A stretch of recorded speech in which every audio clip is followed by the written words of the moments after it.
Hey guys, this is Lala Legacy and welcome back to another episode of SeaBed. So, let's jump right back in. Takako had a habit of curling my hair around her finger to smell it. It was a motion similar to kissing the hand of a princess. Both the tortoiseshell comb and the camellia oil were presents from her. She might have disappeared, but parts of her seemed to remain with me. The woman in the mirror made a puzzled expression. Look at that face.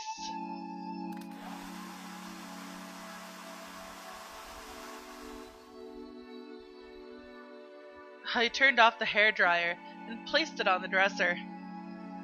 I stood up, took my pajamas out of the carrier bag, and got dressed. After circling around the bed and opening the cabinet, I found a light pink insect repellent tape in an otherwise empty drawer. Once I emptied the contents of my carrier bag onto the bed, I folded up my spare clothes and stuffed them inside the closet. As for my toiletries, I left them on the nightstand and in the bathroom. I returned the lighter carrier bag to the ground, and with nothing else to do, sat down on the bed.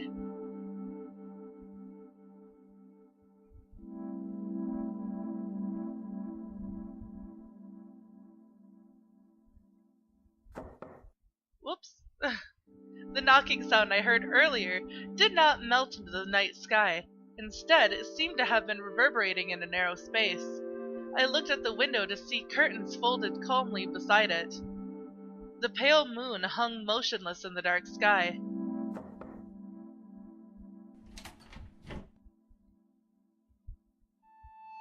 I turned the knob adorned with a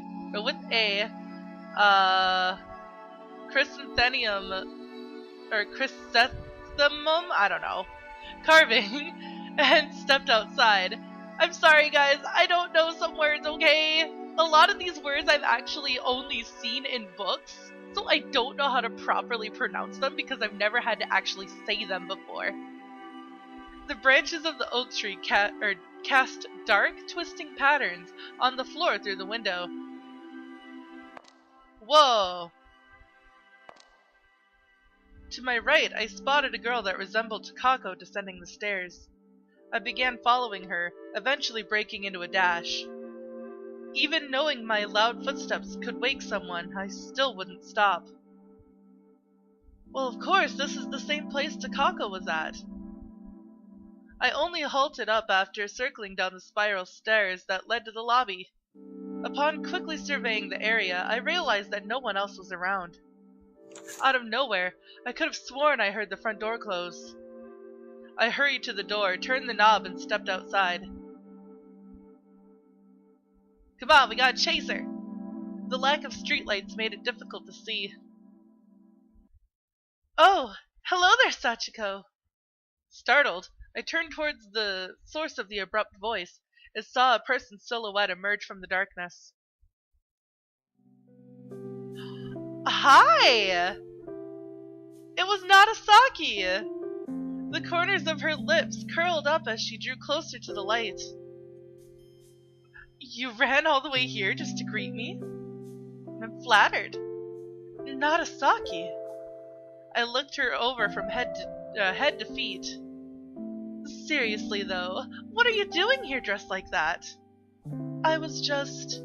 But what about you? Why are you here? I came for a vacation, much like you. I was actually thinking of going up to your room right now, so your timing is impeccable. If you're not busy, can I come over for a bit? Sure. In that case, let's hurry on. I'm kind of... Excuse me, guys. I'm kind of freezing out here. Nagasaki made a brief smile and entered the mansion ahead of me. Dang, I was not expecting her. Of all people, I was not expecting her. Nagasaki removed her coat and scarf as we entered my room. She placed them on the chair in front of the mirror. Then, as though having suddenly remembered something, she walked back to her coat and pulled out a small box out of one of its pockets. She handed it to me. I brought you something. It was a tiny white cardboard box that that easily fit into my palm. I undid the cover to see two little bears inside, both with ribbons around them. It's a very cute present. One bear was white, wearing a frilly one-piece dress, while the other was brown and dressed in an apron. Pretty nice craftsmanship there, huh? They have clips on their backs and magnets on the inside. You can basically use them to attach pieces of paper to a whiteboard. So they're not just for decoration. After looking at the bears some more, I closed the lid. Thank you. I'll make sure to put them to good use in my office. I'm glad you like it. You're actually quite fond of things like this, right? I am. Though I really don't buy them myself. Thought so. Nagasaki made a satisfied smile. I placed the box on the side table next to the bed. Are you thirsty? Yeah, do you have some hot coffee in here? Only if you're fine with instant. I'll take what I can get. I added coffee powder to the cup and filled it with boiling water. I returned carrying 2 cups of steaming coffee, one for each of us. Thanks. I handed 1 cup to Nagasaki and sat down on the side of the bed. The bed creaked under my weight. I really should have come by train as well. I scraped the bottom of my car driving through these mountain roads. They sure weren't built. They sure weren't built with modern cars in mind, let me tell you. You came by car. Yup, I just came back from parking it at the place the lady told me about. Isn't this place, quite far from your clinic? Yeah. The trip took about 5 hours, I think. A portion of which I must have wasted getting lost on these damn roads. Considering most of them aren't even on any maps, they were a total pain to navigate. The train brought me straight to the foot of this mountain. Well, it's been ages since I've driven my car. And nothing beats blasting loud music with your windows open as you speed through the highway. After drinking half her coffee in a single gulp, Nagasaki once again leveled her gaze with mine. Did I surprise you? Yes. It's been a while since I could take a long vacation. Originally, I planned to spend it in Hawaii or Guam, but I couldn't get this off my mind, so... After finishing the rest of her coffee with a second gulp, she placed the empty cup on the dresser. Thank you. You're welcome. Oh wait, whoops. Thank you. You're welcome. Nagasaki waved her hand like it was no big deal. She then glanced toward the window, stood up, and walked closer to it. I've almost forgotten how much better you could see the stars out here in the country. Joining her thumb and index fingers to form a pair of binoculars, Nagasaki examined the sky. How did you spend your time since coming here? I've just been relaxing. How do you feel? Pretty well. That's good to hear. I think this place is somewhat similar to my childhood home. I've been remembering the past lately. Yeah, that place was out in the countryside too. I took a walk in the woods today. It's been a while since I've set foot on real soil. That's what you get for living in a so-called concrete jungle, I suppose.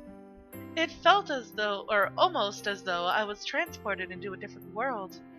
Funny thing is, it's exactly this kind of stuff that used to be more familiar to me. Yeah, I remember the 3 of us spending a lot of time playing by the river. Nagasaki gently narrowed her eyes. I wasn't too into it though.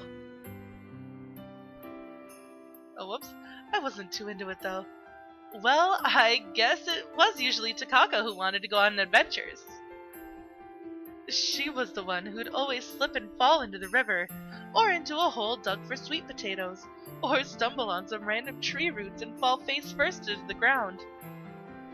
I remember how we always had to explain to her parents what happened. One time we even had to carry her to the hospital. Jeez. Narasaki covered her mouth with one hand, unable to contain a chuckle. Her shoulders trembled for a few moments as she giggled. She soon continued. You jumped through that door like you were being chased. Did you see something again? Why do you think that? Well, where I'm from, it's not exactly normal to rush out of your house in the middle of the night. I suppose you have a point. I tried to come up with an excuse, but I couldn't think of anything. I saw Takako in the corridor earlier. And chased her outside. Something like that. Was it the first time you saw her around here? Yes, but I also saw her just before leaving. I told her about that episode with Takako in the bath. After giving a detailed explanation about everything I did that evening, I briefly summarized my conversation with the hallucination.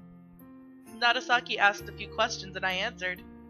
She was curious as if there was anything, a physical object, that could have worked as a trigger to remind me of Takako. After thinking for a while, I told her that the rubber duck might have been it. Narasaki agreed. I decided not to tell her I had somehow booked this place for my vacation without my knowledge. After all, I might have simply forgotten it because of work, and it didn't seem directly related to Takako's situation, although it is. Narasaki let out a long as I finished my explanation. When I last visited your clinic, you said you wanted to observe my progress for a while before going anywhere further. I asked her if we should start thinking about alternative treatment methods if my symptoms fail to subside, but she shook her head. Maybe this isn't something that just goes away overnight because you regained your memories. I think we should observe it for a while longer. Narasaki made a tired expression and stretched her arms, most likely exhausted from the long trip.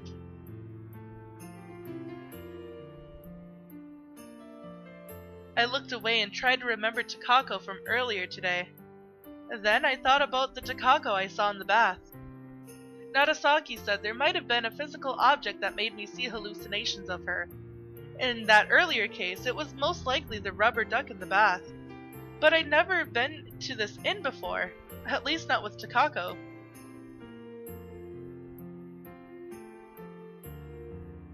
Can the whole town function as a trigger? Can the whole town function as a trigger? Maybe I saw her again because this place reminds me of our old home. It's possible.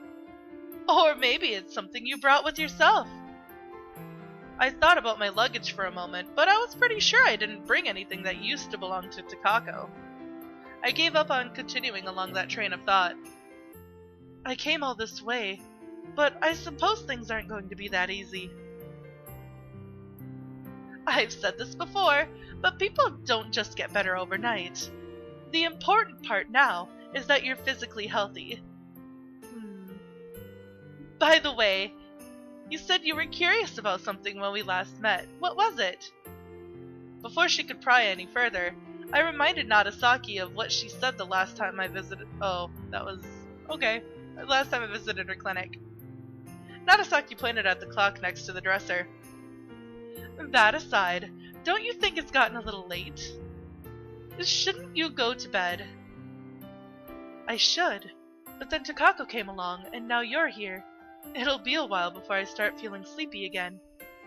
Narasaki's lips curled up into a smile. She then made a resigned expression. She placed her right hand on her chin, like a detective from an old movie. After seeing that, I glanced at the clock again, and changed my mind. Well, maybe it's okay. I don't feel like I could properly think about it, even if you told me right now. Narasaki placed her hand on the table. Good. I'll be here tomorrow as well. We could talk about it at any time. There's no need to rush. I glanced at the sky, finding its color somewhat peculiar. It seemed as though someone had spilled green and yellow dye onto an indigo canvas laden with stars. Only the round silver moon hung clear in the corner of the sky. I realized that Narasaki was looking at me through her finger binoculars. What? Tell me what can be seen from here. I gave her an apprehensive look, but she said it was just a little psychological test. Me? It looked as though Narasaki momentarily furrowed her brows. It was such a slight movement, I might have just imagined it though. I didn't tell you whose field of view I was talking about, but you picked mine. It seems like you are the kind of person that puts others above herself. Thank you. I found it pretty simplistic for a test coming from a professional. Then again, maybe it lacked some punch precisely because it was meant for serious matters. Not to be used as a party trick, or as a piece of trivia in some variety show. By the way, did you meet that person you met in Italy? Nanai? Yes. Our conversation seemed to stop there. Realizing I was holding an empty coffee cup, I placed it on the side table. I went on a walk with her. We picked flowers and watched some children fish along the way. That must have been fun. Yes, Nanai smiled a lot. I'm sure she enjoyed it. I was talking about you. My lips curled up slightly as I recalled today's walk. That's right. Nanai kind of reminded me of Takako a little. Especially when I saw her talking to the children. Oh, I hope I can meet her too. I'm sure you will. As we finished discussing Nanai, Narasaki told me it was about time for her to go. She glanced at the cup in her hands. There was still some cold coffee left in it. Listen, you don't need to rush your treatment. You need to slowly and meticulously unravel one entangled thread after another. Pulling on them with force will only make things worse. When there's a sudden and huge change in one's mental landscape, a reaction always follows, and it's rarely good for one's health. When you put a wild fish in an aquarium, they don't adjust well initially, right? It's also common to become sick after a strenuous diet. The Industrial Revolution caused countless problems for the environment, as well as peace and order in general. The sudden growth of capitalism can lead to financial and industrial capital merging, giving birth to monopoly capitalism. The scale of that example was so out there, I only ended up feeling confused. Exactly. Anyway, you've already fixed your memory problems the other night, and that's what counts the most right now. You don't need to rush with trying to get rid of the hallucinations. And the ringing in my ears. Right, that too. Narasaki gave me a gentle look, seemingly trying to assure me that everything was fine. She tended to make this kind of face from time to time. They would always make me relax. I calmed down a little. Somewhere in my mind, I was hoping not to see any hallucinations here, so encountering Takako tonight must have upset me all the more as a result. I'm really glad you came. Hearing you say that has already made the trip worth it. Narasaki finished her coffee, picked up her scarf and left. After putting the cups away, I lay down on the bed. Turning my head to the side, I saw the night sky through the window. The moon shone brightly in the darkness, illuminating the tree leaves and the ornamental sheep figure near the window with its silvery light. As I closed my eyes, I felt like I was drifting along the surface of the sea. The fresh, salty air coming in from the open window must have been the cause of it. The furniture floated in the water. Before I knew it, My consciousness melted away, and I found myself in a dream of the past.